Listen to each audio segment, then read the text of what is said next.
Hi, it's Anna Haferman, and today I want to show how I've been felting using my little mini washing machine that I got on Temu. And this is really easy, and these are very inexpensive. So today we're going to make a swatch, and hopefully in a later video we'll do some slippers based on the size of the swatch. So before I do that, I want to thank everyone who's given to my Buy Me a Coffee, my YouTube Super Thanks, and have become members of my channel. Your support really means a lot to me, so thank you. So basically what felting is taking a piece of knitting, and it has to be 100% wool, and it can't be superwash wool. It has to be wool that will shrink, and you knit your swatch up at a large tension on the largest machine you have. I used the Brother 260 for this. I did 20 rows and 20 stitches and 30 rows. And this, once I shrink it, is going to be like this. And so this, I have this real loose stretchy fabric, and here this becomes this just thick, not very stretchy fabric. It has a tiny bit of stretch, but not much.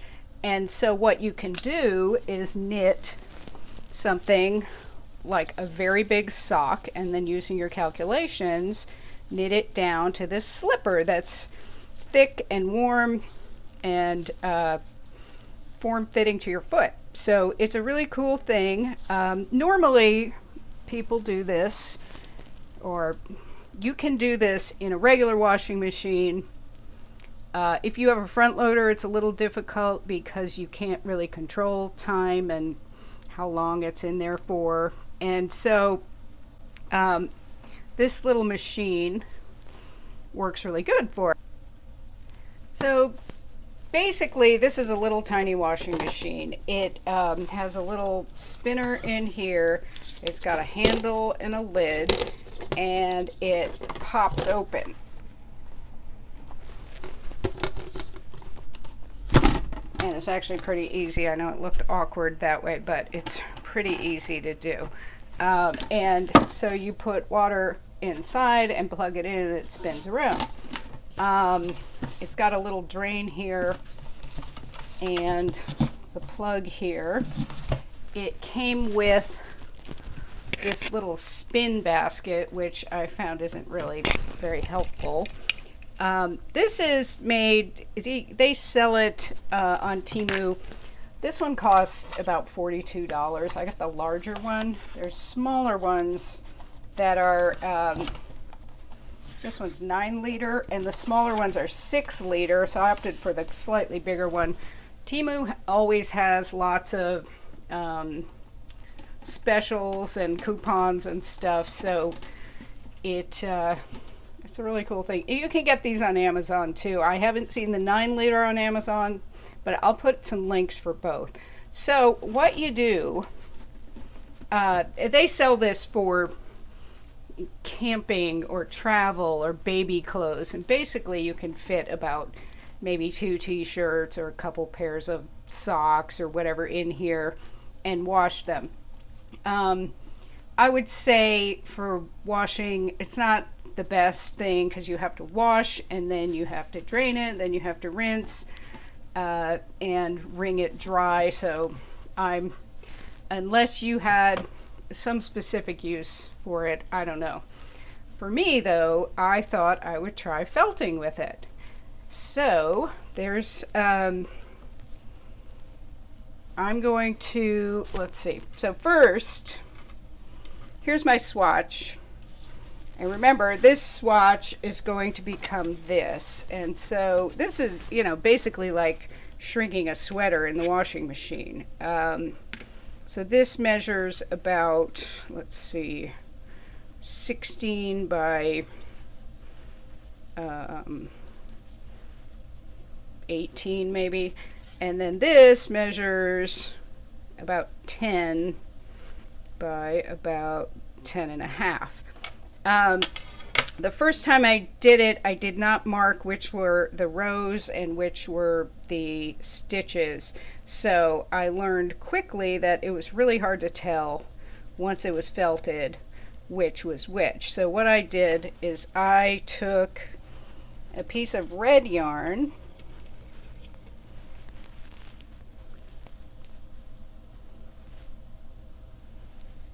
I just put a little piece of red yarn along the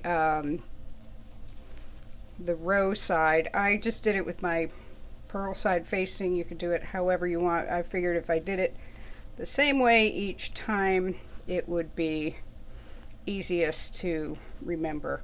So I picked red for rose or right, so RRR.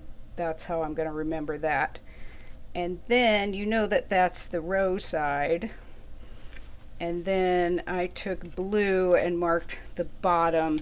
You don't necessarily have to mark the bottom because you already know that's rows, so I just wanted to be able to tell when I'm done which is the purl side and which is the knit side. And they're pretty close on most swatches I've done. So, but I've just started marking B for blue and bottom of the swatch. So that's my shorthand, my little trick.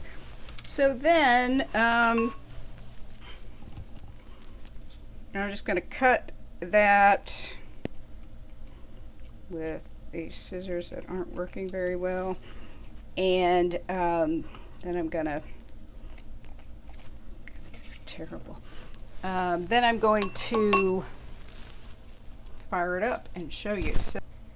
So I've got it plugged in and I made sure the little drain is closed. It just opens like that when it's full of water and it'll drain out. I want to make sure that's closed before I pour some water in it. And then I'm going to put my swatch in there. Let's see if you can see. I'm going to put the swatch in. I'm actually going to use a tiny bit of soap, just a really, really small amount of dish soap. I just put a little dot on the actual swatch because it comes out really fast. I'm going to throw the swatch in there. I got this little silicone thing. I don't know how necessary this is. I only have one, so I just threw that in there to agitate a little bit more. And then I'm going to take some water, and this is hot tap water, really just the hottest tap water I could get out of my sink. And normally I do this near the sink because it's just easier, but here it's easier for me to show you with the, because I've got everything set up out here. So I'm going to close it, and I'm going to go, what you do is you just, it's got a switch here, and you turn that to, you press for 2 seconds to start and stop. And then it'll automatically go to this 5-minute one, which is perfect for felting. You could do a 10-minute one, which I think is more of a gentle wash, and spin is that 2-minute, but I want the 5-minute one. So, let's see. And we'll look in here, and you can open the lid while it's going. It's got this blue light, which supposedly is for disinfecting clothes. I don't know. I don't know that I buy that, but it spins around like, you know, like your regular washing machine. And it'll go for 5 minutes and then it'll stop. So after 5 minutes, we will check it and see how it's going. And 5 minutes is not going to be enough time for it to felt. 5 minutes will kind of open up the fibers, and then we'll just check it after one time and do it again. So, okay, so it just beeped, and that means it's done, and or that cycle is done. So then I can look at it and see what's happening.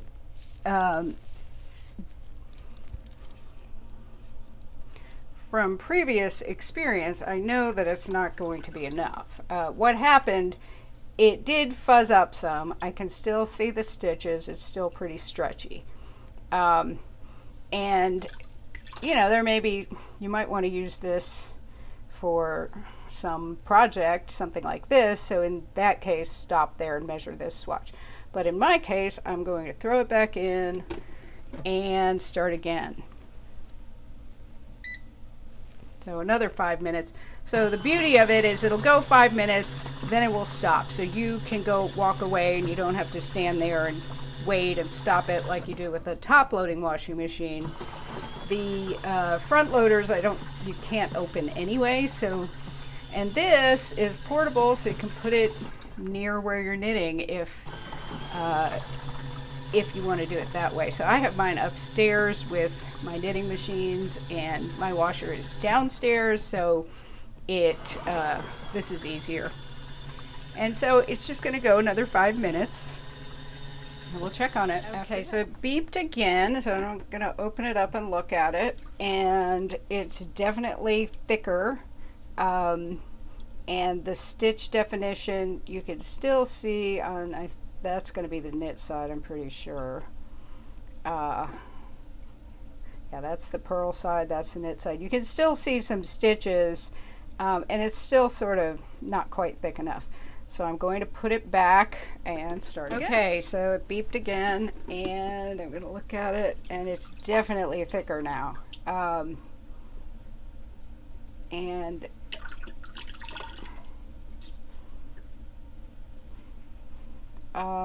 it's still, I think, maybe could go a little more. So I'm going to do one more. Oh, and I forgot to mention, I marked these with acrylic, which doesn't felt, so that it wouldn't felt into the swatch. So I'm going to do one more and go. And I've been watching the video in between these 5-minute intervals, and this actually makes more noise on the video than it does in real life. It's really not that loud.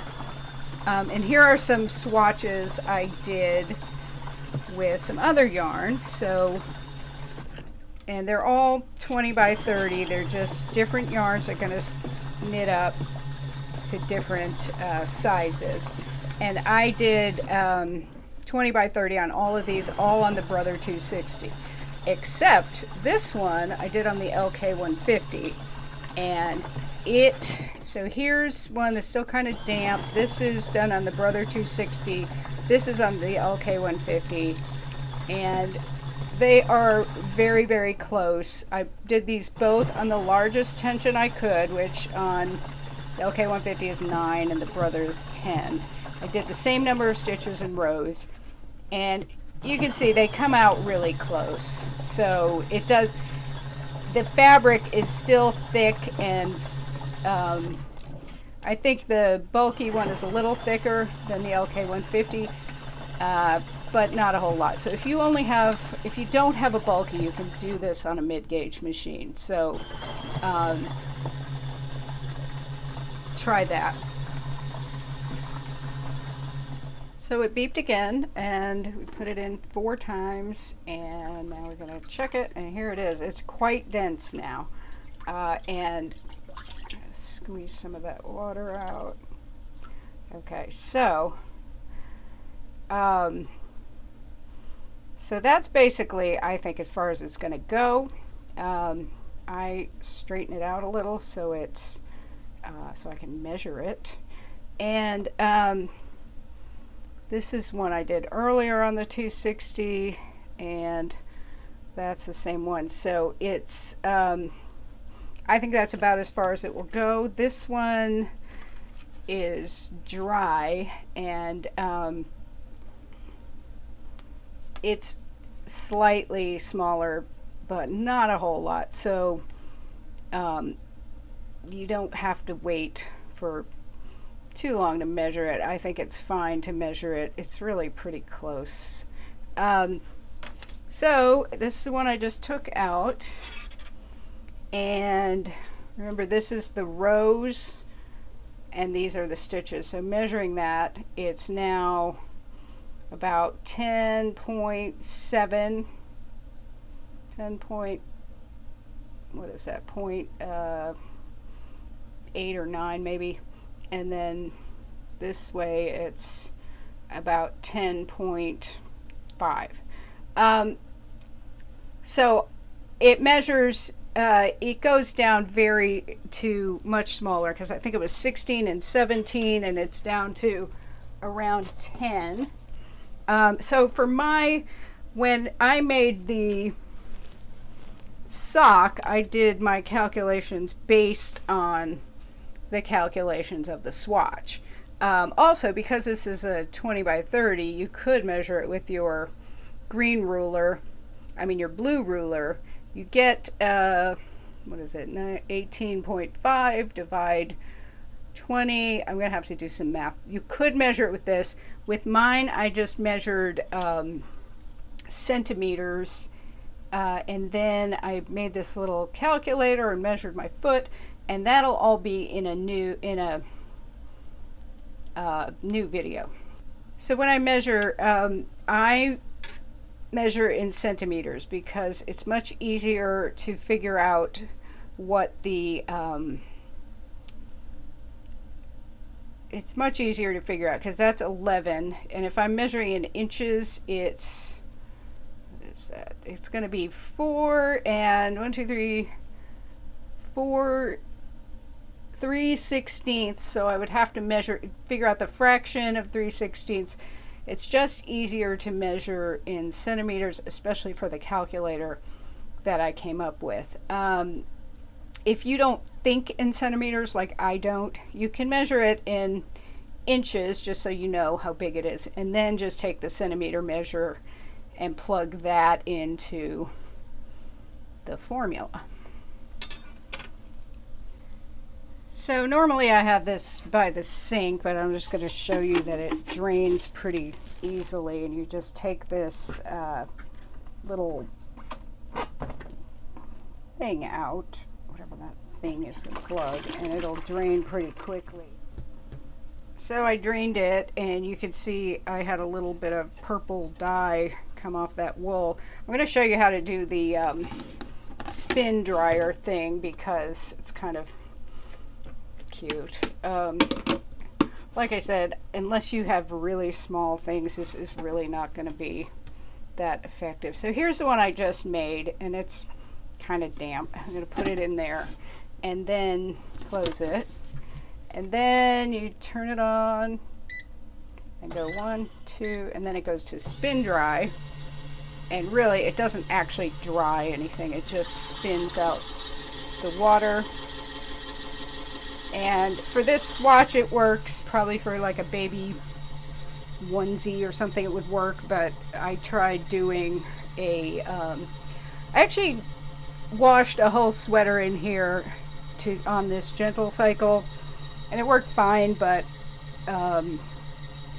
unless you don't have a regular washing machine, I wouldn't probably get this as a washing machine unless you wanted to use it for camping or travel or something like that. For me, it really works great as a felting machine, so that's kind of neat. So I'm just going to turn it off and see what happens. I'll turn off. Okay, and so